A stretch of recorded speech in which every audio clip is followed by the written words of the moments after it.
ସତ୍ୟକେଳା ପକ୍ଷରୁ ଆପଣଙ୍କୁ ସ୍ୱାଗତ। ମୀରାମ୍ବିକା ଆବାସିକ ବିଦ୍ୟାଳୟର 10ମ ବାର୍ଷିକ ଉତ୍ସବ ସମାରୋହ ପାଳିତ। ମଠସାହିସ୍ଥିତ ମୀରାମ୍ବିକା ଆବାସିକ ବିଦ୍ୟାଳୟର 10ମ ବାର୍ଷିକ ଉତ୍ସବ ଗତ ଗୁରୁବାର ଦିନ ଅନୁଷ୍ଠିତ ହୋଇଯାଇଛି।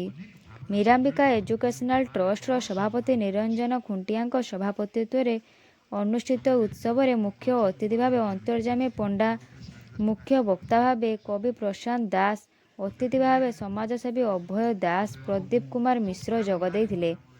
ପରେ ଛାତ୍ରଛାତ୍ରୀମାନଙ୍କ ଦ୍ୱାରା ଉତ୍କଳ ସଙ୍ଗୀତ ଗାନ କରାଯାଇଥିଲା। ଅତିଥିମାନେ ବିଦ୍ୟାଳୟରେ ଅଧ୍ୟୟନରତ ଛାତ୍ରଛାତ୍ରୀଙ୍କୁ ପାଠପଢ଼ାରେ ମନୋନିବେଶ କରିବା ସହ ଗୁରୁଜନମାନଙ୍କୁ ଉପଯୁକ୍ତ ସମ୍ମାନ ଦେବାକୁ ପରାମର୍ଶ ଦେଇଥିଲେ। ପରେ ଛାତ୍ରଛାତ୍ରୀମାନଙ୍କ ଦ୍ୱାରା କ୍ରୀଡ଼ା ପ୍ରତିଯୋଗିତାର କୃତିତ୍ୱ ଅର୍ଜନ କରିଥିବା ଛାତ୍ରଛାତ୍ରୀମାନଙ୍କୁ ମୁଖ୍ୟ ଅତିଥିଙ୍କ ଦ୍ୱାରା ପୁରସ୍କୃତ କରାଯାଇଥିଲା। ଏହି ବାର୍ଷିକ ଉତ୍ସବରେ ବିଦ୍ୟାଳୟର ସମସ୍ତ ଶିକ୍ଷକ ଓ ଶିକ୍ଷୟିତ୍ରୀମାନେ ସହଯୋଗ କରିଥିଲେ। ଧନ୍ୟବାଦ। ଶିଶୁମାନଙ୍କର ମାନସିକତା ସୌଭାଗ୍ୟବଶତଃ ଗୋଟେ ସେକ୍ସନରେ ତାର କାରଣ ସ୍ୱଳ୍ପ ସଂଖ୍ୟକ ନିଜେ ନିଜେ ପ୍ରଶ୍ନ ପଚାରୁଛନ୍ତି କି କଥା ଆପଣ ମୋବାଇଲ